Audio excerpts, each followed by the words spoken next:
Me llamo Clara Venegas. Tengo 67 años y apenas la semana pasada me jubilé tras 35 años dando clases en la Ciudad de México, por primera vez en décadas. Tuve una mañana completamente para mí.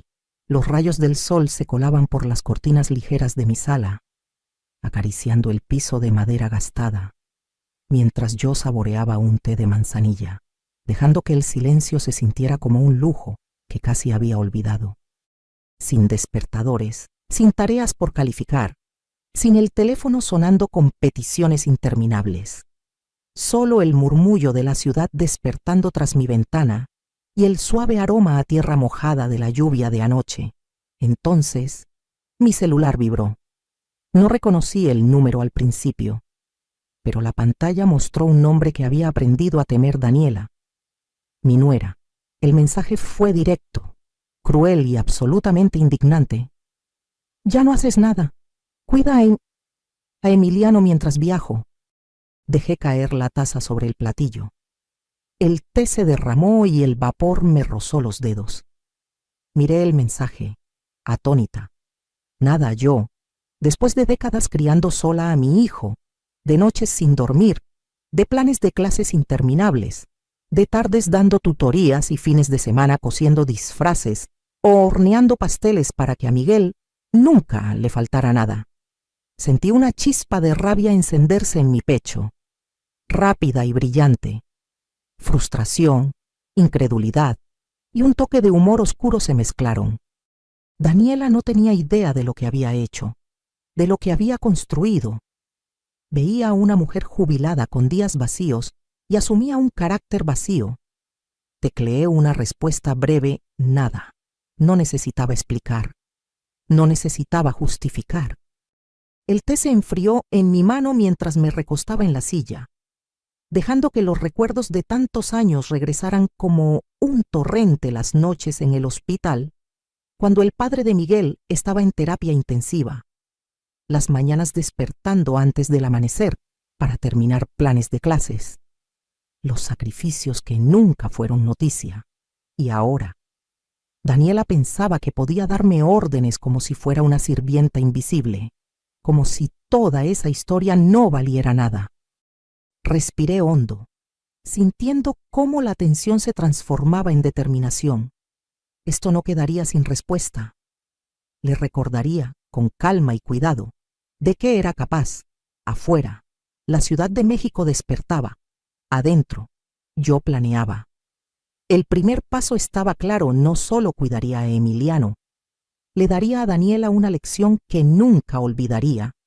El recuerdo de aquella mañana lluviosa de octubre nunca me abandonó.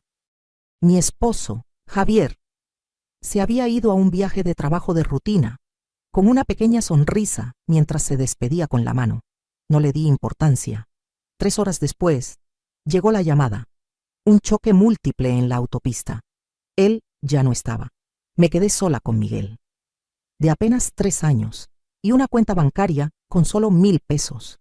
Las primeras semanas fueron un torbellino de visitas al hospital, trámites y noches sin dormir. La manita de Miguel en la mía, sus ojos cafés llenos de miedo y confusión, se convirtieron en el ancla que me mantenía en pie. Aprendí rápido que ser madre soltera exigía cada gramo de fuerza que podía reunir. No había atajos, no había planes de respaldo, solo determinación y una terquedad a prueba de todo. Enseñar siempre fue mi pasión y se convirtió en mi salvavidas y mi responsabilidad. Trabajaba jornadas completas en la primaria Benito Juárez y por las tardes daba tutorías a niños que batallaban con la lectura o las fracciones. Mientras Miguel se sentaba tranquilo con sus crayones a mis pies los fines de semana, vendía tamales y pan dulce en el tianguis del barrio Empanadas, conchas y pan de elote que amasaba en la madrugada. Cada peso que ganaba estaba calculado, cada minuto planeado. Las pequeñas alegrías, como cuando Miguel por fin escribió una palabra correctamente o aprendió a andar en bicicleta sin rueditas, hacían que el cansancio valiera la pena. Recuerdo noches despierta, escuchando la lluvia golpear el tejado, con el cuerpo adolorido y la mente repasando Cada decisión, cada sacrificio, el orgullo, por lo que Miguel lograba, nunca opacaba el agotamiento, pero suavizaba las orillas de la soledad. Quería que él conociera la estabilidad, el amor, la certeza de que importaba más que cualquier dificultad que enfrentara. Incluso las pequeñas interacciones llevaban lecciones. Le enseñé a Miguel a compartir, a pedir disculpas cuando se equivocaba, a ser curioso y amable. Mantuve firmes mis principios, aunque a veces fuera más fácil ceder. Había mañanas en que protestaba por el desayuno o se negaba a ir a la escuela, y yo me ponía a su altura, tomaba su mano y le decía: hacemos esto porque es lo correcto y porque te quiero. Poco a poco él aprendió, poco a poco. Me recordaba a mí misma que cada acto de paciencia, cada sacrificio, construía más que supervivencia, construía carácter. A veces, cuando la casa por fin estaba en silencio y Miguel dormía tranquilo, me susurraba a mí misma: si pude con esto, puedo con cualquier cosa, incluso con Daniela. Y con ese pensamiento me preparé para los años por venir, sin saber que otro desafío, disfrazado de arrogancia familiar, pondría a prueba todo lo que había construido. Daniela llegó aquel primer domingo después de que Miguel se graduó, con un vestido rosa pálido y una sonrisa que parecía iluminar la llena habitación. Me abrazó con calidez, llamándome su heroína, alabando los años que pasé criando sola a Miguel. Casi le creí. Durante unas semanas, ayudó en la cocina, charló sobre su infancia humilde en un pueblo de Michoacán y parecía genuinamente interesada en mi vida. Pero su encanto era una máscara. Poco a poco, las grietas aparecieron. Criticaba mi comida, desestimaba las lecciones que con tanto esfuerzo le había enseñado a Miguel, y hacía pequeños comentarios sobre lo anticuado de mis métodos para criar. Recuerdo la primera vez que lo dijo en voz alta, recargada en la barra de la cocina: mamá Clara, eres tan de la vieja escuela. Los niños necesitan más estímulos que tus métodos. Sentí una punzada de incredulidad. ¿Anticuada? Yo crié al hombre que ahora es tu esposo. Incluso los niños parecían notar el cambio. El rostro de Miguel se tensaba cuando Daniela me regañaba frente a ellos. Y noté pequeños signos de distanciamiento en su comportamiento. Emiliano. Entonces solo un pequeño. Dudaba al ofrecerme un dibujo. Sofía, apenas capaz de hablar en frases completas. Miraba nerviosa cuando Daniela alzaba la voz, disculpándose con su madre antes de mirarme a mí. Era sutil, casi imperceptible al principio, pero los patrones surgieron. La arrogancia de Daniela se hacía más evidente con cada visita. Despreciaba mis años de experiencia, cuestionaba mi juicio y trataba mis sacrificios como si no valieran nada. Tenía una habilidad inquietante para hacerme sentir insuficiente mientras disfrazaba su crueldad con dulzura.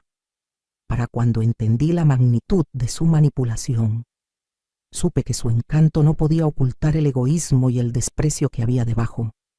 No era solo mi nuera, era una amenaza para todo lo que había construido para mi familia.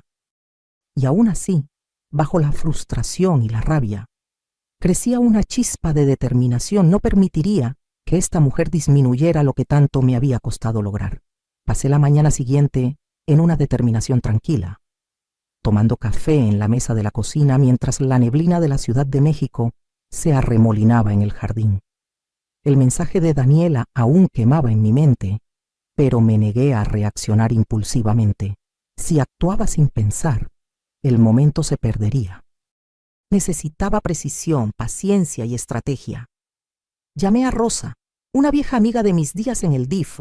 Respondió de inmediato, su voz cálida pero curiosa. Clara, ¿cuántos años le conté del mensaje de Daniela, del patrón de manipulación y mi creciente preocupación por el bienestar de Emiliano?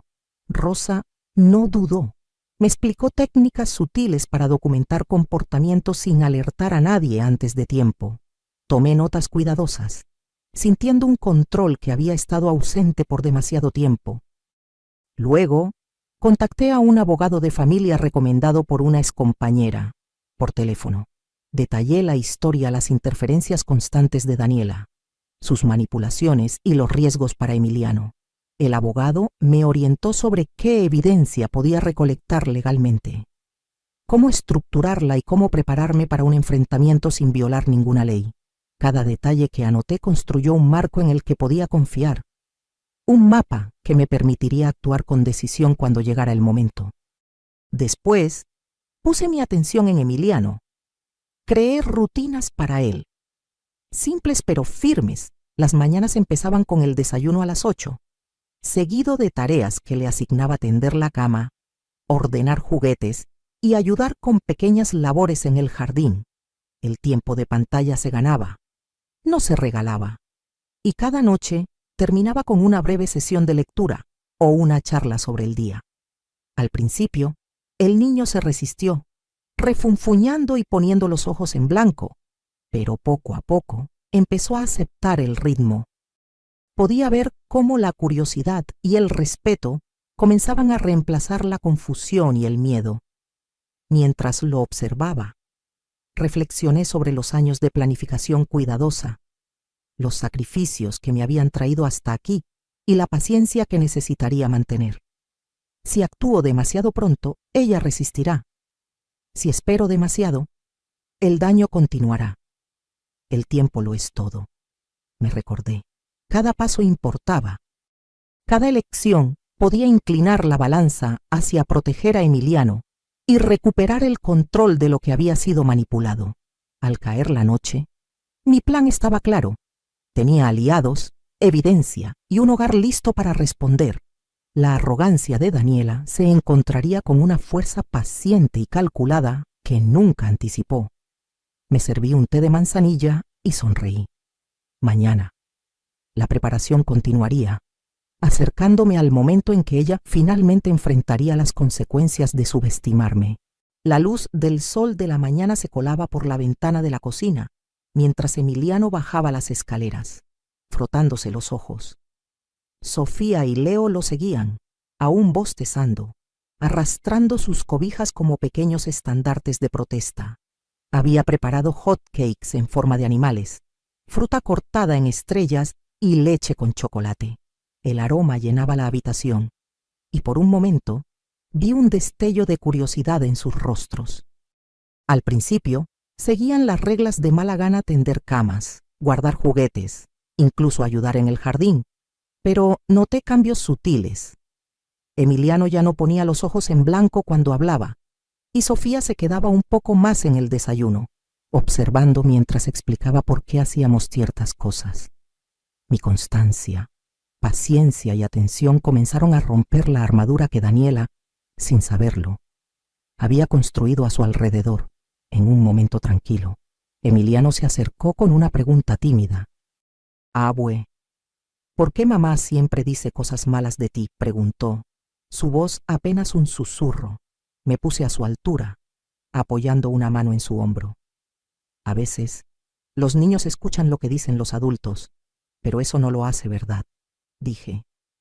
Sabes que te quiero, y todo lo que hago es por ustedes.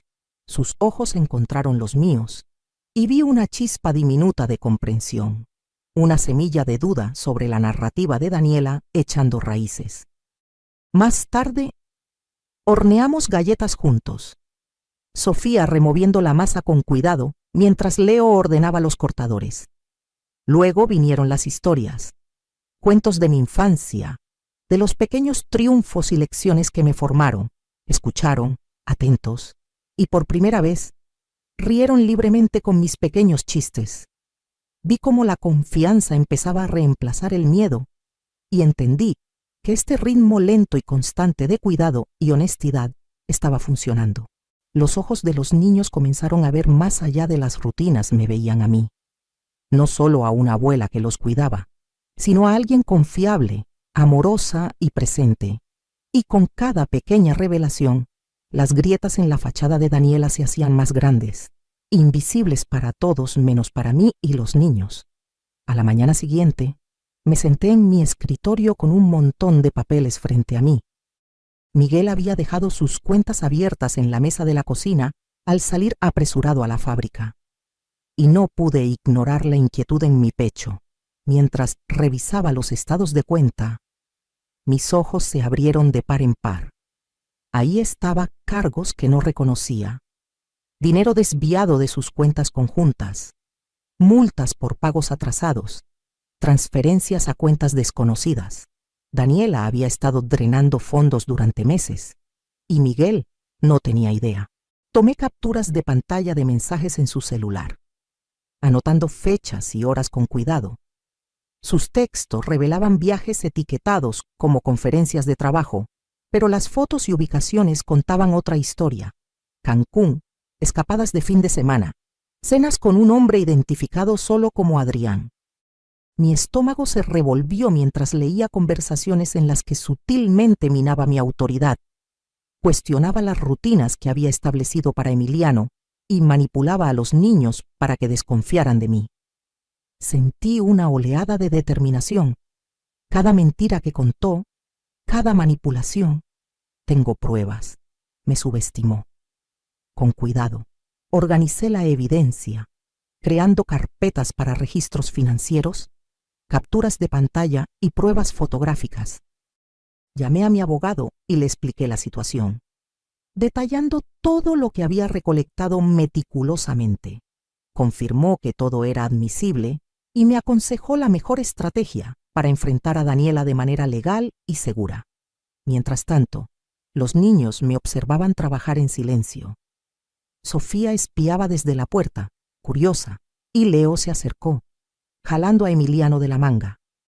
Les expliqué, en términos simples, que algunos adultos tomaban malas decisiones y que a veces había que mostrar la verdad para proteger a las personas que quieres. Sus ojos reflejaban una confianza y comprensión que no había visto antes, y supe que las pequeñas verdades que comenzaban a ver fortalecerían los lazos que tanto me había esforzado por reconstruir. Me recosté, respirando lentamente. Las piezas encajaban la evidencia, los aliados, las rutinas para Emiliano. Daniela entraría a nuestra casa esperando complacencia, arrogancia y obediencia ciega. No encontraría nada de eso. Por primera vez en semanas, me permití una pequeña sonrisa. La confrontación aún no llegaba, pero el cimiento estaba puesto. Pronto, Daniela aprendería que la maestra jubilada que había descartado como alguien que no hace nada, había pasado décadas construyendo no solo una familia, sino una fuerza capaz de exponer cada secreto que ella creía oculto. El sol de la mañana inundaba la sala mientras ordenaba los últimos papeles en la mesa de centro. Miguel estaba a mi lado, con las manos apretadas en una tensión silenciosa, mientras el abogado, el señor Vargas, organizaba las carpetas en pilas ordenadas de evidencia. Los niños estaban dispersos por la habitación, cada uno ocupado en una pequeña tarea, pero sus ojos traicionaban una mezcla de curiosidad e inquietud. Hoy todo cambiaría. El sonido de un coche entrando al patio aceleró mi pulso. Daniela cruzó la puerta con su aire habitual de arrogancia, arrastrando una maleta de diseñador. Echó un vistazo con una leve sonrisa, esperando complacencia, obediencia y silencio. No había contado con la preparación, la estrategia ni la verdad. «Hola», dijo, inclinando la cabeza y sonriendo, como si nada hubiera cambiado. Le hice un gesto para que se sentara. La voz de Miguel fue firme. «Tenemos que hablar, Daniela».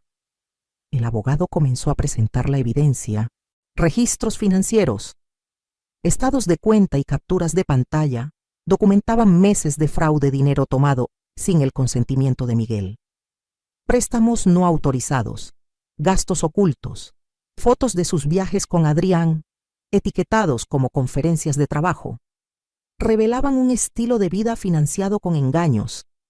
Grabaciones de conversaciones mostraban manipulación de los niños, intentos deliberados de minar las rutinas del hogar y esfuerzos por alejarlos de la autoridad familiar. Los ojos de Daniela pasaban de las pilas de evidencia a un destello de pánico. Los niños dieron un paso adelante, uno por uno. La voz pequeña de Emiliano rompió el silencio tenso. «La abue siempre dice la verdad, mamá», No, Sofía añadió, nos decía mentiras para hacernos creer que la abue es mala. La expresión de Leo era solemne, pero sus palabras pesaban. Ahora sabemos. La abue nos cuida. El impacto de sus testimonios golpeó a Daniela más fuerte que cualquier documento. No vas a manipular ni poner en riesgo a estos niños, dijo Miguel, su voz afilada e inquebrantable. Firma estos papeles o enfrenta la ley. Las manos de Daniela temblaban mientras tomaba los documentos. Esto no se acaba aquí, espetó. Sí. Daniela, dije con calma, pero con firmeza. Tus acciones tienen consecuencias. Todo lo que hiciste, cada mentira, cada manipulación, está documentado. Puedes negarlo, pero la verdad ya salió a la luz. Su compostura se derrumbó, la máscara de encanto y control se desvaneció, revelando a una mujer despojada de poder, acorralada por sus propias decisiones. El abogado detalló las consecuencias legales: fraude, intento de manipulación parental y las protecciones establecidas para los niños. Daniela se hundió en una silla, impotente, incapaz de discutir, incapaz de recuperar el control. La observé, con una mezcla de lástima y triunfo creciendo en mi pecho. Durante años, había buscado disminuirme, controlar la narrativa, erosionar la confianza y los lazos familiares. Hoy vio el resultado de su subestimación y por primera vez el equilibrio había cambiado por completo. La casa volvió a llenarse de risas. Emiliano, Sofía y Leo se movían con facilidad por sus rutinas, terminando tareas, disfrutando sesiones de lectura y hablando abiertamente de sus sentimientos durante la terapia. La tensión que había ensombrecido nuestro hogar durante años fue reemplazada por calidez y confianza. Cada pequeño logro: tender una cama perfectamente, ayudar en la cocina o terminar la tarea se celebraba, y las sonrisas de los niños se volvían más genuinas cada día. Finalmente, abrí la pequeña escuela de arte que siempre soñé, ofreciendo talleres de pintura, manualidades y cocina. Los niños del barrio llegaban después de la escuela, y por primera vez sentí la pura alegría de moldear mentes jóvenes fuera de mi familia. Ver su entusiasmo reflejaba el orgullo que sentía al ver a Miguel prosperar como un padre responsable, libre de las manipulaciones de Daniela. Una tarde, Leo jaló mi manga, sus ojos brillantes. «Abue, ¿estás feliz?», sonreí. El sonido de las risas de los niños a mi alrededor, como una sinfonía reconfortante. «Lo estoy, mi amor». Nunca había hecho tanto ni me había sentido tan útil. La estabilidad por la que luchamos finalmente era nuestra. La influencia de Daniela se había ido, y la familia que había protegido y cuidado podía respirar libremente. Por primera vez en décadas, me sentí completa, valorada, empoderada y en paz de verdad.